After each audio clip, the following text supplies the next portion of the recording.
आइए सीधे आपको इस वक्त तस्वीरें हम दिखाते हैं क्योंकि कमिश्निंग का आज प्रोसेस होना है और कैसे समंदर में नए सूरमा आपको नजर आएंगे। और इस कमिश्निंग के लिए जहां पर 2 सरताज नौसेना में शामिल हो रहे हैं और इनकी कमिश्निंग के लिए रक्षा मंत्री राजनाथ सिंह इस कार्यक्रम में शामिल, उदयगिरी और साथ ही हिमगिरी जिन्हें शामिल किया जा रहा है। और नौसेना की ताकत किस तरीके से मजबूत होगी, विशाखापत्तनम की ये तस्वीरें इस वक्त आपके सामने हैं, तिरंगा सामने है, नौसेना की बढ़ती ताकत और नौसेना देश को देती हुई ताकत इस वक्त नजर आ रही है। समंदर में भारत की मौजूदगी और कैसे मजबूत होगी। नई जनरेशन के ये जंगी जहाज हैं और ये जंगी जहाज यानी उदयगिरी और हिमगिरी जिसका ये कमिश्निंग प्रोग्राम है, कमिश्निंग समारोह है, जिसे अभी आगे बढ़ाया जा रहा है। तस्वीरें इस वक्त आपके सामने हैं और पहली तस्वीर में आपको हिमगिरी और उदयगिरी नजर आएंगे जिन्हें कमीशन किया जा रहा है, नौसेना में शामिल किया जा रहा है। आईएनएस उदयगिरी जिसका मुंबई में निर्माण किया गया है और Mazagaon dock ship builders limited ने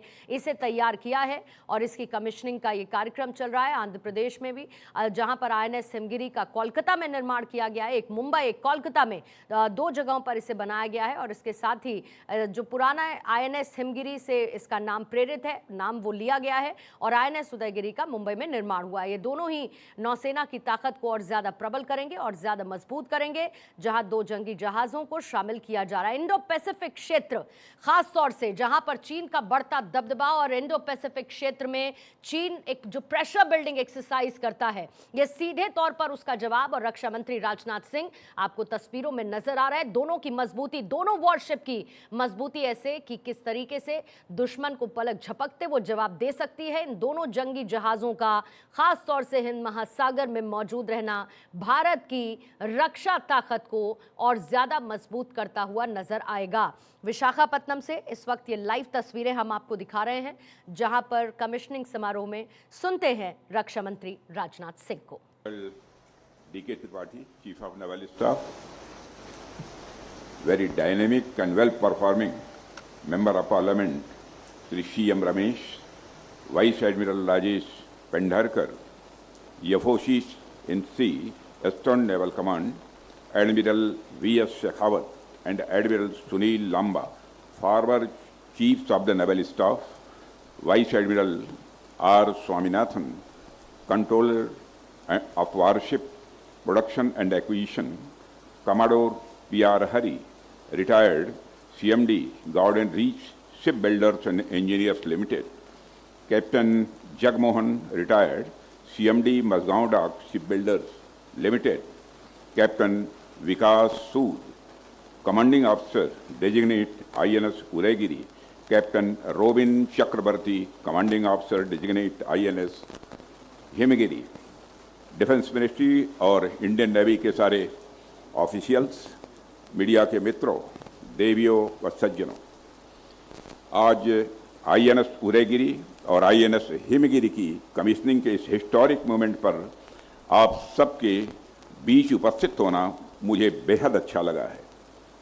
मैं राष्ट्र की तरफ से इंडियन नेवी के मेन एंड वीमेन के प्रति कृतज्ञता व्यक्त करता हूं जो पूरे डेडिकेशन के साथ राष्ट्र की सेवा में लगे हुए हैं। मैं इंडियन नेवी के ऑफिसर्स तथा सोल्जर्स को, Mazagaon dock ship builders limited को, गार्डन रीच शिप बिल्डर्स एवं इंजीनियर्स को और सभी देशवासियों को बहुत बहुत बधाई और हार्दिक शुभकामनाएं देता हूं। INS उदयगिरी और INS हिमगिरी की कमिश्निंग आत्मनिर्भर भारत के सपने की एक साकार होती तस्वीर है। साथ ही हमारे विजन और कमिटमेंट का भी मैं मानता हूं कि यह प्रमाण है। मैं इंडियन नेवी को इस अवसर पर और विशेष बधाई देता हूं। INS उदयगिरी और INS हिमगिरी के शामिल होने से हमारी नेवी की स्ट्रेंथ, उसकी रीच और उसकी रेजिलियंस में भारी बढ़ोतरी होगी, ऐसा मेरा विश्वास है। मैं पूरे विश्वास के साथ कह सकता हूं कि दोनों वारशिप राष्ट्र की सुरक्षा के क्षेत्र में एक मील का पत्थर साबित होंगी। साथियों, आज इस हिस्टोरिक मोमेंट पर मुझे फिर सिटी ऑफ डेस्टिनी विशाखापट्टनम आने का अवसर प्राप्त हुआ है। विशाखापट्टनम से मेरा हमेशा एक खास जुड़ाव रहा है। मेरा यहाँ कई बार आना हुआ है और हर बार लगता है यह सिर्फ एक शहर नहीं बल्कि एक इमोशन है। रेनबो की तरह इस शहर ने न जाने कितने इमोशंस को खुद के अंदर समेटा हुआ है। हमारी नेवी की स्ट्रेंथ हो, इंडस्ट्रियल डेवलपमेंट हो या कल्चरल आइडेंटिटी, विशाखापत्तनम की एक अलग ही वाइब्रेंसी है। देवियों और सज्जनों, अभी कुछ ही माह पहले योग दिवस के अवसर पर हमारे प्रधानमंत्री जी का भी आगमन यहाँ हुआ था। अंतर्राष्ट्रीय योग दिवस के कार्यक्रम में उन्होंने एक नया रिकॉर्ड बनाने के लिए यदि किसी शहर को इस देश में चुनाया तो विशाखापट्टनम को ही उन्होंने चुना था। जब भी व्यक्ति जीवन में कोई बड़ा और नया करना चाहता है तो ऐसे ही स्ट्रेटेजिक और सांस्कृतिक रूप से मजबूत स्थानों का ही चुनाव करता है। उसी तरह आज हम यहाँ सैन्य क्षेत्र में भी एक नया रिकॉर्ड कायम कर रहे हैं।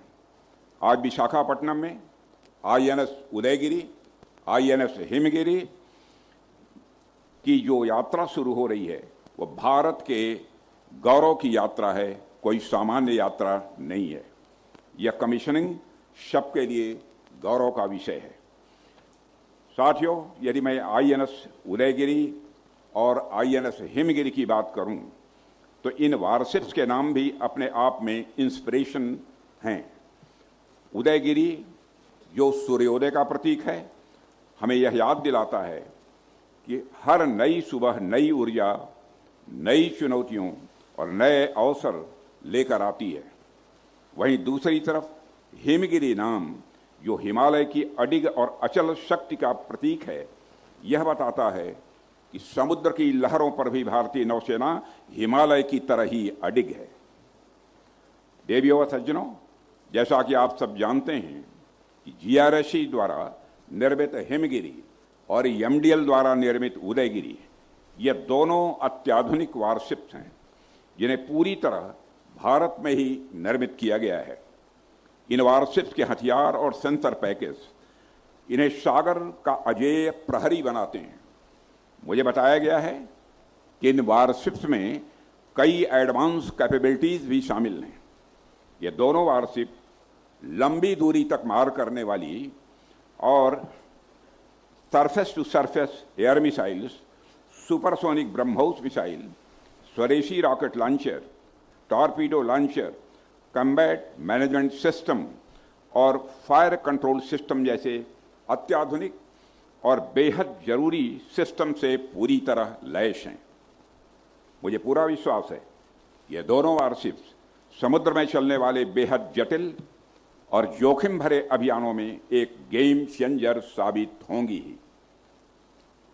साथियों, ये वारशिप्स हमारी सुरक्षा व्यवस्था को तो मजबूत करेंगी ही, साथ ही हमें ह्यूमैनिटेरियन असिस्टेंस और डिजास्टर रिलीफ के मिशंस को भी स्वाभाविक रूप से ताकत देंगी। तो समंदर में स्टेल्थ फ्रिगेट का ये डबल पावर और वो भी आत्मनिर्भर भारत की झलक के साथ।